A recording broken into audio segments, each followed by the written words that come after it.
అట్లనే అది కూడా సరిపోదు. రోజుకు ట్రాఫిక్ పెరుగుతుందమ్మా. నీ ఇంట్లో 3 or 4 ఉన్నాయి, ఆయన ఇంట్లో 2 ఉన్నాయి. ఆ అబ్జెక్షన్ పెట్టి ఆ పెద్ద మనిషి ఇంట్లో ఎన్ని వెహికల్స్ ఉన్నాయి అడగమనండి. ఆయన ఎమ్మెల్యే దాని ముందు ఎన్ని వెహికల్స్, ఈరోజు ఎన్ని వెహికల్స్. సంవత్సరం ప్రతి ఒక్కరింట్లో కూడా వెహికల్ ట్రాఫిక్ పెరిగిపోతారు. దాని ఇప్పుడు చంద్రబాబు నాయుడు విజన్ ఉందంటున్నాం. ఒక 20 ఏళ్ల ముందుకు చూడగలుగుతున్నాడు అతను.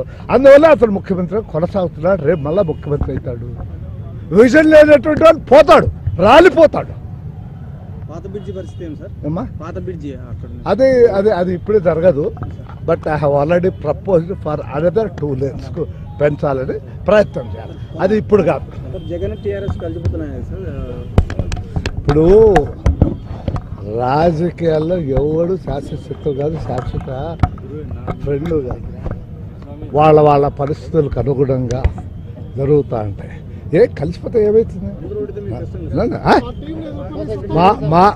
మాకు వినమ్మా, ఇవాళ ఆంధ్రదేశంలో చంద్రబాబుకు సరైనటువంటి వాడు లేడు. తెలుగుదేశం పార్టీకి అంతకంటే సరైనటువంటి వాళ్ళు లేరు. తెలుగుదేశం పార్టీ కలుస్తారు. కొత్తదేం కాదు, ఆశ్చర్యపడాల్సింది ఏమి లేదు. కామన్ మ్యాన్ అడిగితే కూడా చెప్తారు జగను బీజేపీ ఇద్దరు ఒకటేనని. ఇప్పుడు టీఆర్ఎస్ ఆయన ఏదో ఆయనకి ఎన్ని భుజకీర్తులు ఉన్నాయి ఏమున్నాయో నాకు తెలియదు, కానీ ఆయన అంటున్నాడు. ఏం చేస్తాడు ఆయన వచ్చిన మమ్మల్ని? ఏం చేయలేడు, మమ్మల్ని ఏం చేయలేడు. మళ్ళా ముఖ్యమంత్రి నీకేమన్నా అనుమానం ఉందా? ఇట్లా టీంలు ఎన్నో ఎదుర్కొంటాం, ఏం ఇబ్బంది.